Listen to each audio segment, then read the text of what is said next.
कहा था, एक गरीब आदमी भी दीन फैलाता था, इस्लाम को नशर लाइट पिलाता था, उसको बढ़ोतरी देता था। कहा वो कैसे? कहा एक मजदूर कैसे इस्लाम फैलाता था वो सुन ले। मुश्किल से 50 सेकंड या 60 सेकंड की बात है। कहा वो कैसे? कहा वो मजदूर एक दिन मजदूरी करता तो 100 रुपए होते मिसाल के तौर पर, और 5 दिन के, बोले भाई 5 दिन के 500 रुपए होते। जब 5 दिन की मजदूरी करने के बाद जब 500 रुपए लेके आते ना, तो 200 रुपए के नमक दाल चावल लेके आता। अब कितना बचा? 100 रुपए अपनी बीवी को देता। अब कितना बचा? 200 रुपए जेब में रख के छठवें दिन, देखिए भाईजान, छठवें दिन वो वहीं जाता जहां शहर के चौराहे पर मजदूर खड़े होते, और जाकर के वहां से 2 मजदूर लेके आता। देखना कौन कौन सुभान अल्लाह कहता है। वहां जाके 2 मजदूर लेके आता। बोले फिर? बोले उन मजदूरों को अपने घर लेके आता, सुबह से शाम तक उन्हें नाना नबी का दीन सिखाता, और शाम को कलमा पढ़ा के 100 रुपए मजदूरी देके वापस कर दिया करता। समझ रहे? सारे पैसे जेब में रख लेंगे गरीबों को तंज करने के लिए। गरीब बहनें हों तो उसे भी हम डैमेज कर देते हैं। क्या खाक इस्लाम फैलाएंगे। माफी चाहता हूं, हमने धर्म में देख करके तो एक्सीडेंटल केस वाले उस जख्मी इंसान को पानी पिलाया। हमने तो धर्म में देख करके उस इंसान को जो हमारे दरवाजे पर खड़ा था, मैंने कहा इतनी हाकी मारूंगा दिमाग खराब हो जाएगा। हाँ, उसने कहा था अल्लाह के नाम पे कुछ दे दो, तो मैंने उसका धर्म पूछना शुरू कर दिया था।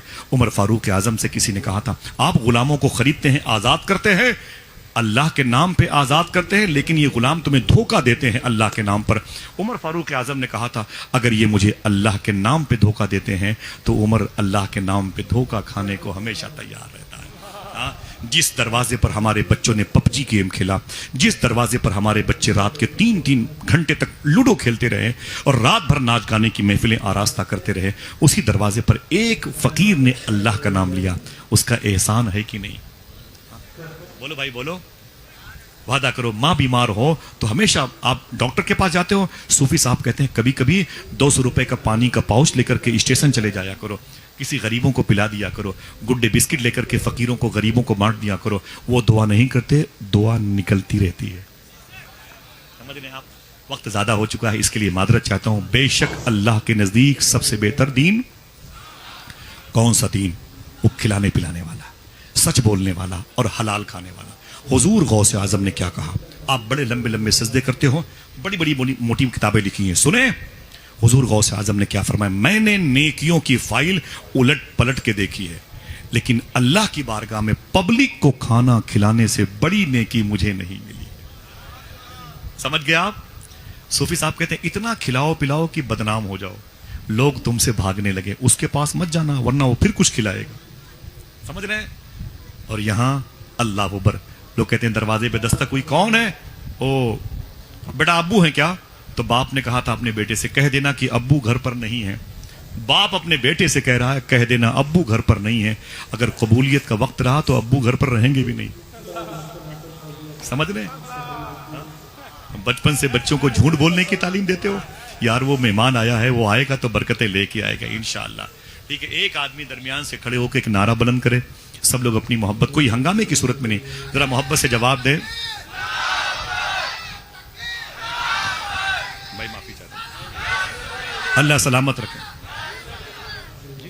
ना ना भाई, मैं बहुत बहुत शुक्रिया। पता नहीं मेरे दिल में कितनी मोहब्बतें हैं आप सबकी, और बस इंशाअल्लाह बड़ी खुशी की बात है कि सरकार मौलाए कायनात के शहजादे आ रहे हैं। और भाईजान वो सुन भाई, वो जो है कहाँ के नूरी भाई, नूरी भाई, अच्छा माशाल्लाह सुभान अल्लाह। जरा मोहब्बत से एक बात करता हूं, फिर मैं माफी चाहता हूं भाई। मैं नहीं चाहता कि आप मेरी वजह से परेशान हो जाएं। एक बात और कर दूं, मेरे भाइयों का हुक्म है, बात इनकी इसलिए मानना जरूरी है कि मेरी वापसी का रास्ता इन्हीं के घर के करीब से है भाई। हाँ भाई, बहुत बहुत शुक्रिया, जज़ाकल्लाह। एक बात सुन ले, अगर पैसे हो तो पैसों का सही इस्तेमाल करो। कैसे इस्तेमाल करोगे बता दूं? ना वो बात है कि देखो, अगर कोई देर तक बोलता है तो इसमें उसका कसूर नहीं है, सुनने वालों का। इतना अच्छा काहे सुनते हो आप लोग?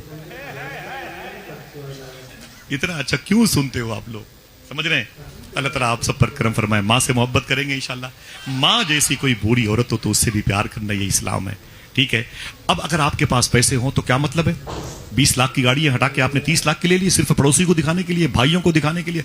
अगर पैसे हों तो उन पैसों का सहाबा कैसे इस्तेमाल करते थे, उनके बाद के लोग कैसे इस्तेमाल करते थे। एक आखिरी बात बता दूं, इस्लाम अगर सबसे अच्छा है तो फैला कैसे, फैलाने वाले कैसे लोग थे। मदीने शरीफ में हुजूर के विसाल के मान बाद एक बुजुर्ग थे, उनका नाम था अब्दुर रहमान। क्या ऊंची बोले? अब्दुर रहमान नाम था।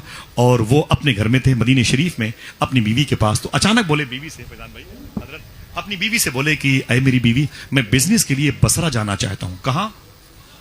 बोले भाई हालांकि मैं करबला से आया हूं और मैं इमाम हुसैन की बातें करना चाहता था, लेकिन ये मैंने कहा कि मेरे भाइयों ने कहा कि ऊँट से है सरकार का, तो मैंने देखा कि भाई आज के दौर में थोड़ी सी जरूरत है, इसलिए मैंने ये बातें की, वरना कभी किसी मौके पर बैठेंगे तो ये बसरा जो है मैं जाना चाहता हूं। बीवी ने कहा ठीक है जाएं, कारोबार करना इबादत है।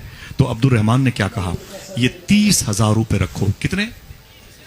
बोले भाईजान 30,000 रुपए रखो और इन पैसों को अपने पास रखो, तेरे पेट में मेरी मोहब्बत की निशानी है। इशारा समझ गए? इशारा समझ गए? तेरे पेट में मेरी मोहब्बत की निशानी है। जब इसकी डिलीवरी का वक्त आए तो कोई दिक्कत हो तो इन पैसों को लगा लेना, मुस्तशफा में, मतब में, तबीब में, डॉक्टरों के पास लगा लेना। और अगर डिलीवरी जचा खाना में ये बच्चा कायदे से तवल्लुद पजीर हो जाए तो फिर पैसे को बचा के रखना। घर अगर गिरने लगे तो पैसे से घर बनवा लेना, और अगर आसानी से डिलीवरी हो जाए, घर ना गिरे, तो पैसे को बचा के रखना। आऊंगा तो पाई पाई का हिसाब लूंगा। नाम क्या था? माशाल्लाह, क्या नाम था? अब्दुल रहमान। वो चले गए, वो 5 साल के लिए गए थे, और लंबा वक्फा गुजरा। 5 साल के बाद नहीं आए, और 10 साल के बाद नहीं आए, और 19-20 साल हो गए शेख अब्दुल रहमान को वापसी किए हुए। 20 साल के बाद, 20 साल के बाद जब वापस आए ना, और बीवी भी पता सोचती थी वो इंतकाल कर गए वगैरह वगैरह, जब आए तो सोचे घर क्या जाऊं। अल्लामा तबरेज़ साहब किबला बोले घर क्या जाऊं। अल्लामा इफ्तिखार साहब किबला बैठे हुए बोले घर क्या जाऊं। ऐसा करता हूं ना कि पहले हुजूर की बारगाह में जाता हूं, पहले सरकार की बारगाह में। मांगते हैं करम उनका सदा मांग रहे हैं, दिन रात मदीने की दुआ मांग रहे हैं, कम मांग रहे हैं न सिवा मांग रहे हैं, जैसा है गनी वैसी अता मांग रहे हैं। यूं खो गए सरकार के अल्ताफो करम में, ये भी तो नहीं होश की क्या मांग रहे हैं। सरकार अब्दुल रहमान कहते मैं हुजूर की बारगाह में गया और मैंने कहा सलातो वस्सलामु अलैका या रसूलुल्लाह, सरकार मुझे माफ़ फरमाए, आपसे एक दिन बिछड़ने का दिल नहीं कहता, 20 साल में आपसे दूर रहा, सरकार माफ़ फरमाए। मेरी सुबह मेरी शामें वो चक्कर के वो नहीं होते चक्री, उसके तरीके से फंस गई और मैं बिजनेस के दलदल में डूब गया, और 20 साल अपनी जिंदगी के मैंने बसरा में गुजारे। आज मैं आपकी बारगाह में आया हूँ, सरकार मुझे माफ़ कर दे, इतने दिनों तक आपसे दूर रहा, हुजूर मुझे माफ़ कर दें, मैं सलातो सलाम न पेश कर सका, मुझे माफ़ कर दें। सरकार अब्दुल रहमान कहते हैं मैंने हुजूर की बारगाह में सलामी पेश की, और जैसे बाबे फातिमा से निकल के नूरुद्दीन जंगी के बनवाए हुए असहाबे सुफ़ा के चबूतरे के करीब पहुंचा। देखना भाई, जैसे करीब पहुंचा मैंने क्या देखा, हुजूर की मस्जिद हुजूर के आशिकों से खचाखच भरी हुई है। थक गए? बोलो भाई, ये मत कहना कि थके नहीं है, ये कहना कि हाँ थक गए हैं। जब कहोगे थक गए हैं तो थकावट दूर करने के लिए फिर तकरीर शुरू हो जाएगी, है कि नहीं? मैंने जो संजीदगी देखी है और ये मेरे लहजे से बहुत मेज खाती है। अल्लाह सलामत रखे आप सबको। देखिए बेटा, देखो देखो, तुम्हारे मतलब की बात है, तुम्हारे खानदान की बात हो रही है। अब्दुल रहमान कहते हैं मैं जाया आया ना भाई, नूरुद्दीन जंगी के बनवाए हुए असहाबे सुफ़ा के चबूतरे के करीब मैंने क्या देखा, हुजूर के मिंबर पर हुजूर का एक आशिक हुजूर की हदीस शरीफ हुजूर के रोजे के करीब में हुजूर के आशिकों के सामने पढ़ रहा है।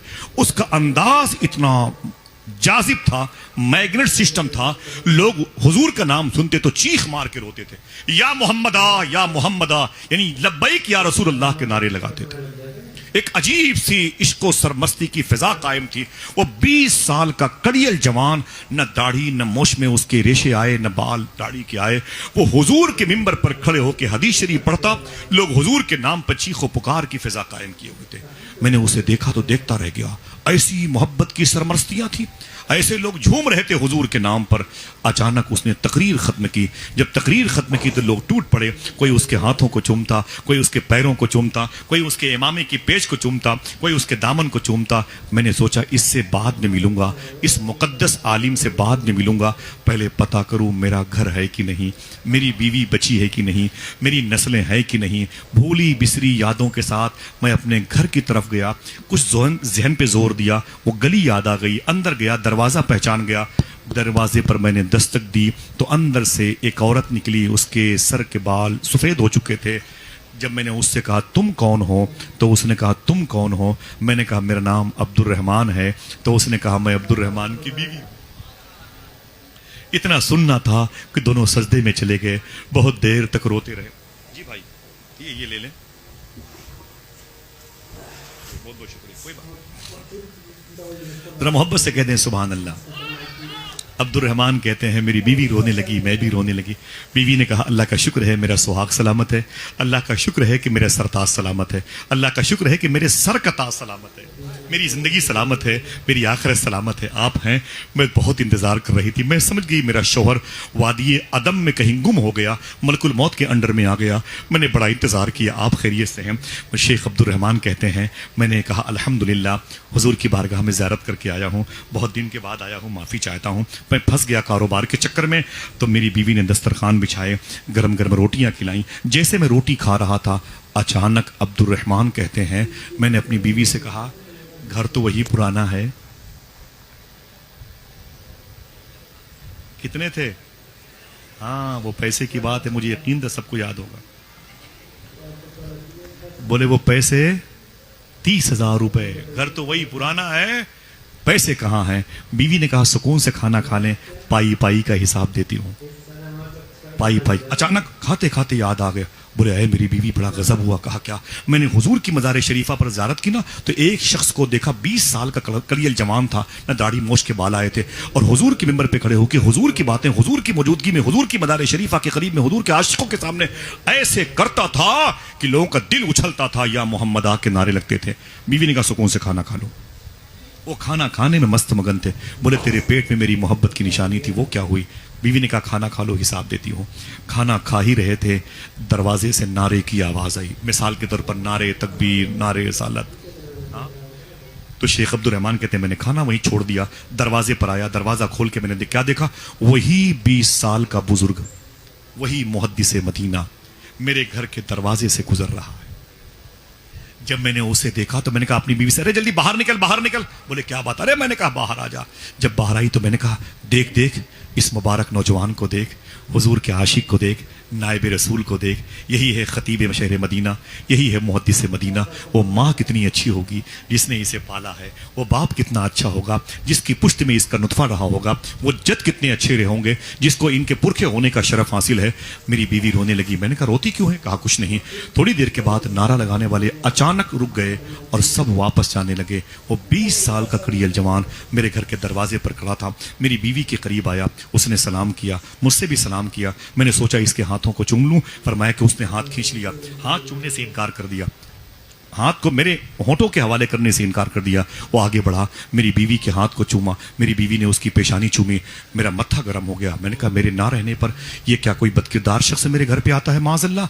कहते मेरी बीवी आगे आगे, वो 20 साल का जवान पीछे पीछे, उसके पीछे अब्दुल रहमान कहते हैं मैं अपने घर में दाखिल हुआ, मेरी बीवी बैठी, उसके बगल में 20 साल का जवान बैठा और मैं बैठा। मैंने कहा जल्दी बता मेरी बीवी ये कौन है, मुझे सब कुछ बर्दाश्त, ये बर्दाश्त नहीं है। तो मेरी बीवी ने रो करके कहा था ऐ मेरे शौहर अब्दुल रहमान, 20 साल जाने से पहले तुमने जो मोहब्बत की निशानी मेरे पेट में रखी थी, देख ले पाई पाई का हिसाब तेरे सामने मौजूद है। आय हाय, देख ले वो मोहब्बत की निशानी तेरे सामने मौजूद है। तू मुझसे कहता है 30,000 रुपए का हिसाब दे। सुन, ये फटे हुए दुपट्टे वही 20 साल के हैं, टूटी हुई चप्पलें वही तुम्हारी लाई हुई हैं, घर के पुरानी चादरें वही हैं। मैंने उन पैसों का इस्तेमाल अपनी जात के लिए नहीं किया, बस तेरे बेटे को आशिक रसूल बनाने में मैंने सारे पैसे खर्च कर दिए।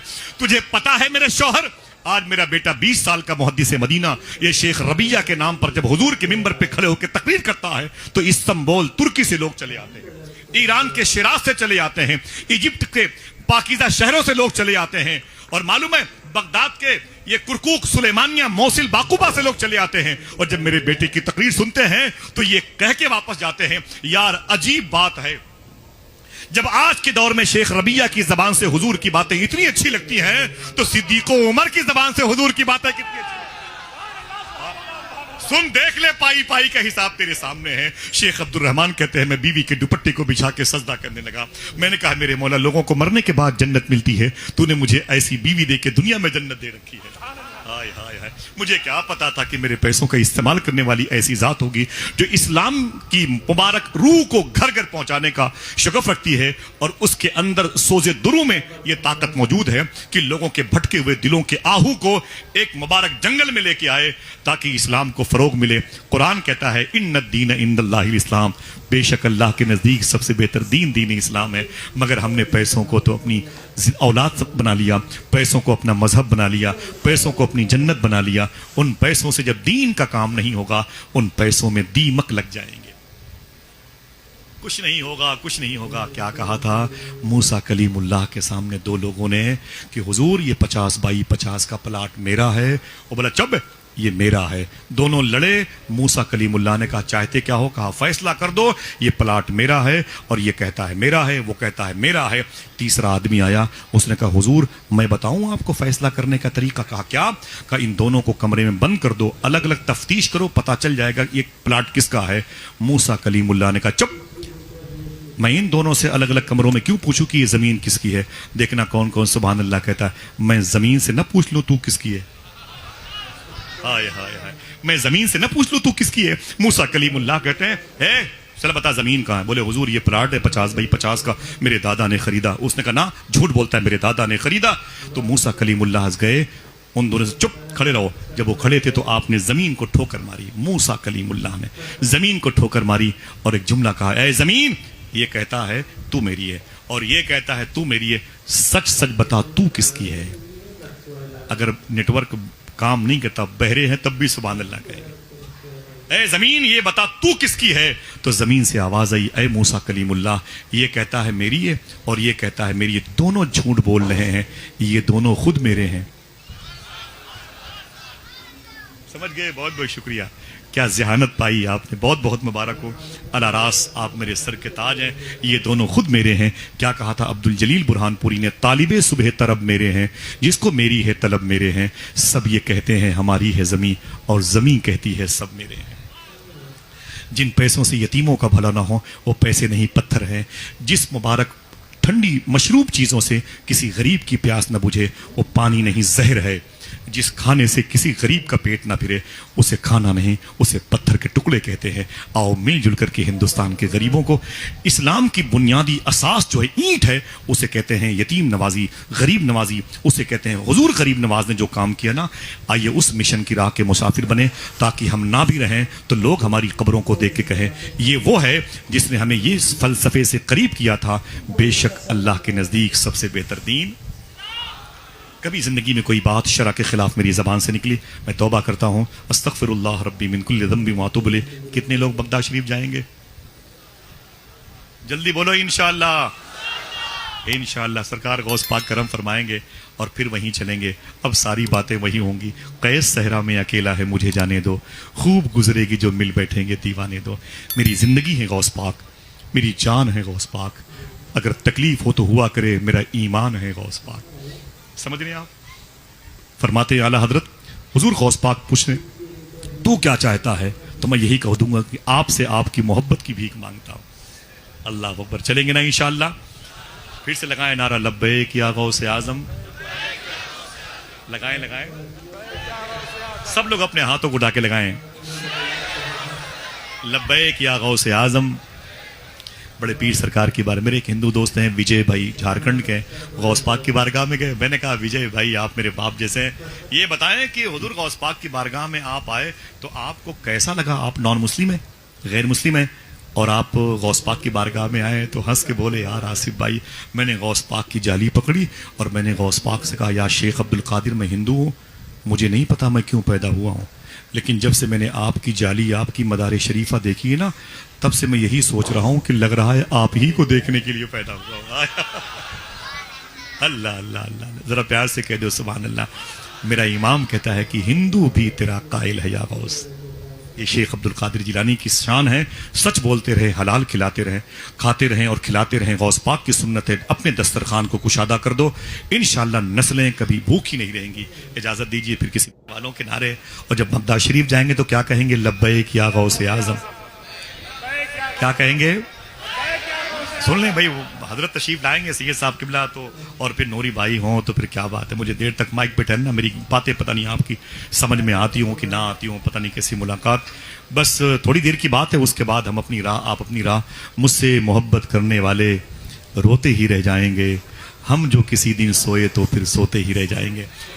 बस एक मुलाकात है, उसे कर लें। 30-32 साल के बाद दूसरी तीसरी मरतबे करीब में आपके हूँ, फिर मैं कहता हूँ कि हमसे मोहब्बत करने वाले रोते ही रह जाएंगे, हम जो किसी दिन सोए तो फिर सोते ही रह जाएंगे। ये बातें तुम्हें कोई नहीं बताएगा, बहुत बड़ी बड़ी बातें होंगी और बड़े बड़े लोग आएंगे। शायद छोटी बातें छोटों की जबान से कम सुनने को मिले। बिशर हाफी कहते मैं दूसरे दिन फिर वही लोटा झोला तस्बीह मुसल्ला कंधे पे रखा और फिर गया नहर दजला के किनारे पर। फिर मैंने लोटे से वजू किया, मुसल्ला बिछाया, तस्बीह ली, 2 रकात नमाज पढ़ी। तस्बीह लेके जब तक सबकी आवाज नहीं आएगी मेरी आवाज नहीं जाएगी। अल्लाह अल्लाह अल्लाह अल्लाह। सरकार बिशर हाफी कहते हैं मैं अल्लाह का नाम लेता रहा, फिर मैं लोटा झोला मुसल्ला तस्बीह कंधे पे रखा और सीधे घर आ गया। मेरी बीवी ने कहा क्या हुआ, काम किया? मैंने कहा काम किया। तो बोले फिर वो मजदूरी? तो मैंने क्या कहा? दिल कहे तो सुभान अल्लाह के नाम, मालिक बहुत अच्छा है। अब बीवी को क्या पता किस मालिक की बात कर रहा है। बोले मालिक बहुत अच्छा है। बोले मालिक बहुत अच्छा है तो क्या मतलब मजदूरी नहीं देगा? बोले उससे 2 ही दिन में तो काम किया हूं, मजदूरी मांगते हुए शर्म लगती है। आय हाय, अल्लाह अल्लाह अल्लाह, सुभान अल्लाह सुभान अल्लाह। बीवी ने क्या कहा अपने शौहर के कान में? ऐ मेरे शौहर बिशर हाफी, कल जाना तो वही काम फिर करना जहां तुम 2 दिन से काम कर रहे हो। उसे क्या पता, उसे क्या पता, वही काम करना और शाम को मजदूरी लेके आना। और अगर कल तेरा मालिक मजदूरी ना दे तो परसों से वहां मत जाना, कोई और काम करना। बिशर हाफी ने अपनी बीवी के कान में क्या कहा? दिल कहे तो सुभान अल्लाह कहना। बिशर हाफी ने क्या कहा? काम तो यही करूंगा, मजदूरी मिले कि न मिले। आए जरा दिल से बोलो काम क्या था? अच्छा लगता है बोले? कभी नहीं बोला ना, इसे नहीं बोलते। बोले कैसा? अल्लाह अकबर। आका करीम सल्लल्लाहु अलैहि वसल्लम का आशिक कहता है जब तीसरे दिन में गया और फिर मैंने नहर दजला के किनारे पर मुसल्ला बिछाया, तस्बीह लेके बैठ गया, अल्लाह अल्लाह अल्लाह। तो कहते हैं बीवी ने अल्टीमेटम दिया था कुछ लेके आना। इस्लाम किसे कहते हैं? कुछ लेके आना, और मेरे पास कुछ था नहीं। मैंने कहा नहीं जाऊंगा। असर की नमाज पढ़ ली, नहीं आया। मगरिब पढ़ ली, नहीं आया। इशा पढ़ ली, नहीं आया। मैंने सोचा कि अब घर वापस अभी नहीं जाऊंगा। कब जाऊंगा? जब बीवी सो चुकी होगी, बच्चे थक के सो चुके होंगे। क्या कहा था शायर ने? भूखे बच्चों की तसल्ली के लिए माँ ने फिर पानी पकाया देर तक, गुनगुनाता जा रहा था एक फकीर, धूप रहती है नसाया देर तक। बहुत बड़ा शेर मैंने पढ़ा। गुनगुनाता जा रहा था एक फकीर, धूप रहती है नसाया देर तक। कभी भीख मांगने वाला भीख देने वाले की जगह पर होता है और भीख देने वाला भीख मांगने वाले की जगह पर। समझ रहे आप? शेर का मतलब सुने आप, बड़ी मोहब्बतें आप सबकी सुने। सरकार बिशर हाफी कहते हैं रात के आखिरी हिस्से में मैंने लोटा झोला तस्बीह मुसल्ला कंधे पे रखा और रख करके मैं अपने घर की तरफ आया। जी हुजूर मैं माफी चाहता हूँ, जज़ाकल्लाह, बहुत बहुत शुक्रिया, बहुत बहुत शुक्रिया सरकार।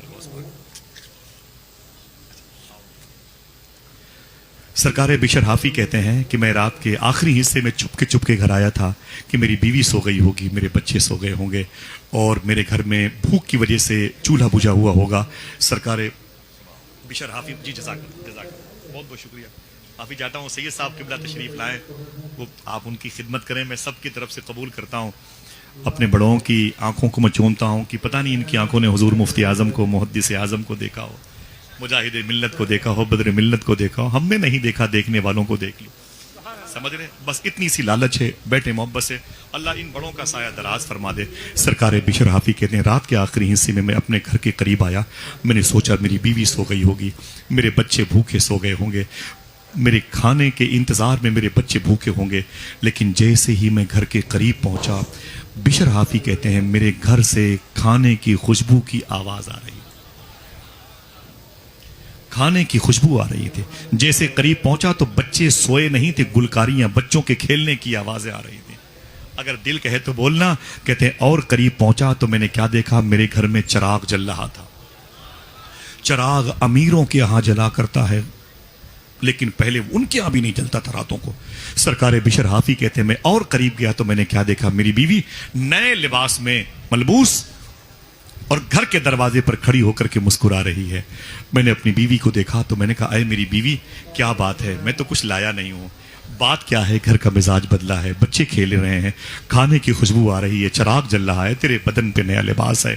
तो मेरी बीवी ने क्या कहा, साहिबो जबान हो तब भी बोलिएगा, ना हो तब भी बोलिएगा, अगर कभी ना बोला हो तो बोलने वालों को देख के बोलिएगा। मैंने कहा अपनी बीवी से, ये घर का नक्शा कैसे बदला है? तो बीवी ने रो करके कहा था, ऐ मेरे शौहर, तुम 3 दिन से जिस मालिक के यहाँ काम करते हो, उस मालिक के 2 नौकर दिन में 1 महीने का राशन लेके आए थे। आय अल्लाह, एक मरतबे और कह दें, अल्लाह ने दिया है हाथ तो हाथ उठा के बोले। बीवी ने क्या कहा, अरे मेरे शौहर, जिस मालिक के यहां तुम काम करते हो उसके 2 बंदे दिन में 1 महीने का राशन लेके आए थे और उन्हीं से घर की बहारें कायम है, चूल्हे मुस्कुरा रहे हैं, बच्चे हंस रहे हैं।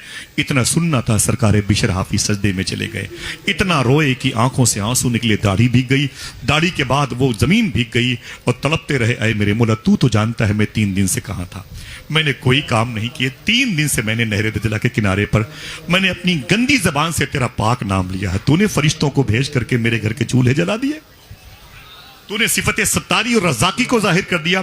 तू तो जानता है मेरे पास क्राइम और जराइम की एक बड़ी दुनिया आबाद है, मैं जमीन पर बोझ हूं मेरे मौला, और तूने अपने फजल की बुनियाद पर मेरे घर में फरिश्तों को भेज के खाना भिजवा दिया तूने। अरे मेरे मौला, तेरी करीमी तेरी रहीमी पर कुर्बान जाऊं। तो बीवी ने बैठकर जमीन पे अपने शौहर के बाजुओं को पकड़ा, कहा खड़े हो जाएं। बिशर हाफी कहते हैं, मैं खड़ा हो गया। मैंने कहा क्या बात है?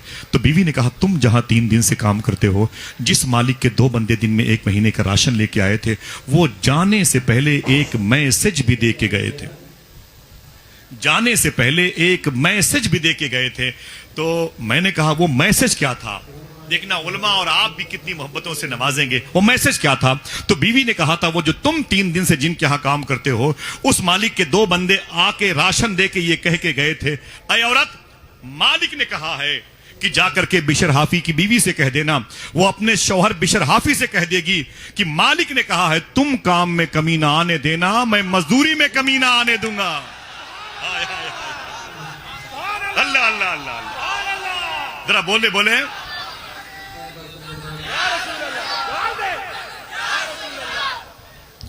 मुझे बताएं कि वो काम क्या था? बोले काम क्या था? आवाज नहीं आई, बोले बोले बोले।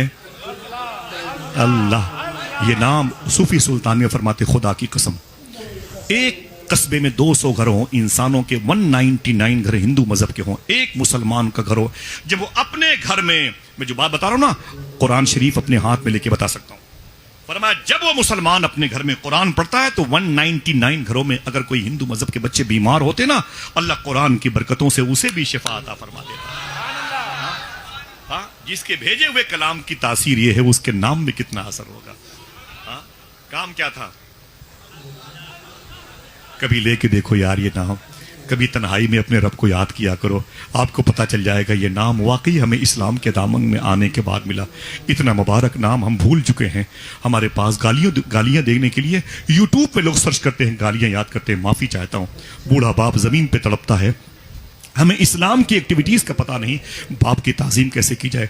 पुलिस डिपार्टमेंट के तमाम तरह जिम्मेदार लोग बैठे हैं। मैं मादरत चाहता हूं, अभी अभी ये मुश्किल से 2 या 2.5 साल पहले की बात है, लखनऊ शहर की, मैं जहां हूं या जहां आप है, बहुत दूर की दास्तान है। किसी भी जिम्मेदार आदमी से पूछ लीजिएगा, अगर हमने हुजूर की कैरेक्टर से अपने आप को दूरी बना ली तो जिल्लत किसे कहते हैं? माँ की कदर हम नहीं करते, बाप को भूल जाते हैं, पड़ोसी को ठोकर मारते हैं, कुत्तों को हम सड़कों पर देख करके उन पर गाड़ियां चढ़ा देते हैं। वो कुत्ते अपने जानवरों से अलग हो जाते हैं, मगर हम अपने बच्चों के करीब हो जाते हैं। ये भी नहीं सोचते कि हमको हमारे बच्चों के करीब करने के लिए कुत्तों ने अपनी जान का सदका किया है। समझ रहे मेरी बात? हम कहते हैं उड़ा दिया कुत्ते को, साले को। हम अपने बाप को गालियां देते हैं, क्या बनाया आपने, क्या दिया आपने? वो बूढ़ा बाप, अल्लाह अकबर, कितनी मशक्कतों से पाला होता है अपने बेटे को। इस्लाम क्या कहता है, कभी सुने? वो बूढ़ी माँ जो तुम्हारे घरों में रहती है, रातों को तुम्हारा इंतजार करती है, लेकिन अपनी माँ से हम मोहब्बत नहीं करते। क्यों? हमें इस्लाम की एक्टिविटीज का पता नहीं, हमें इस्लाम का क्या आइन, आर्टिकल, कानून का इल्म नहीं।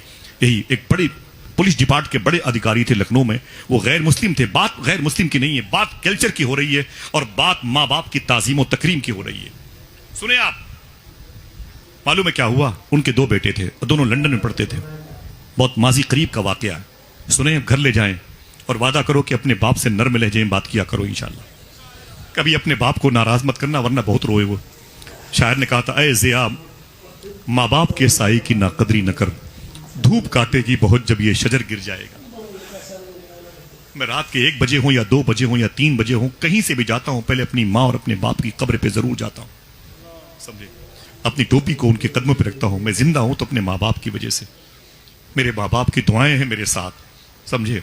मैं उलमा की ताजीम करता हूं, सादात की निस्बतों का एहतराम, अपने शेख के जद इमाम अहले सुन्नत के कौल की राह का मुसाफिर बनना चाहता हूं। लेकिन मैं देखता हूं मेरे दोस्त हैं मुस्तकीम चिश्ती, नबी नगर, ये कानपुर के करीब पोखराया के पास उनका घर है। वो कह रहे थे, आसिफ भाई मेरे घर के करीब में कि यादव बिरादरी के हैं। मैंने कहा क्या हुआ? बोले आसिफ भाई मैंने उनको देखा अपने बाप को बेल्ट से मार रहे थे। मैंने कहा यार किसी बिरादरी का हो, अगर मेरे सामने होता तो मैं उसको हमेशा के लिए जहन्नम में पहुंचा देता। होता कौन है अपने बाप को मारने वाला? इसमें बात मजहब की नहीं है, मैं कल्चर की बात करता हूं। जिस इस्लाम के नाम पर इन बुजुर्गों ने अपने मुबारक बारगाह से दुआओं की कबूलियत की आवाजें नशर की हैं, वो इस्लाम कैसा था। इसी लखनऊ की जमीन पर 2 बेटे लंदन में पढ़ते थे और मियाँ बीवी रहते थे। रिटायर्ड हो गए वो ऑफिसर साहब, तो अचानक उनकी जो माँ थी बीमार पड़ गई, उनकी बीवी बीमार पड़ गई। तो अपने दोनों बच्चों से कहते हैं कि बेटा अम्मी बहुत बीमार है, वीडियो कॉल के जरिए से देख, ये तेज तेज सांसें ले रही हैं। अपनी माँ को देखने के लिए माँ कहती बेटे आ जाओ, बड़ी मशक्कतों से तुम्हें पाला है, आ जाओ, मैं तुम्हें देखना चाहती हूँ, देख लूंगी तो मुझे सुकून मिल जाएगा। और बेटे क्या कहते थे? जॉब, पढ़ाई, डेवलप, तरक्की के नाम पर आप उनके पास टाइम नहीं है, अभी बहुत ज्यादा लोड है पढ़ाई का, ये वो नासा पे जाना, मरीख पे कब्जा करना, चांद पर नील आर्मी स्ट्रांग के खानदान से मेरा रिश्ता होने वाला। ऐसे लंबे लंबे ख्वाब देखते रहे। माँ कहती मेरे बेटे एक मरतबे आ जाओ, बस तुम्हें देख लूंगी, मुझे सेहत मिल जाएगी, तुम्हें देख लूंगी, मैं आराम में आ जाऊंगी। दोनों बच्चे नहीं आए। ऑफिसर साहब कहते हैं कि मेरी बीवी मर गई, मेरी बीवी का देहांत हो गया। मैंने वीडियो कॉल के जरिए से कहा देख लो मेरे बेटो, देख लो, ये वही माँ है जिसने अपने पिस्तान का खून पिलाकर तुम्हें पाला है।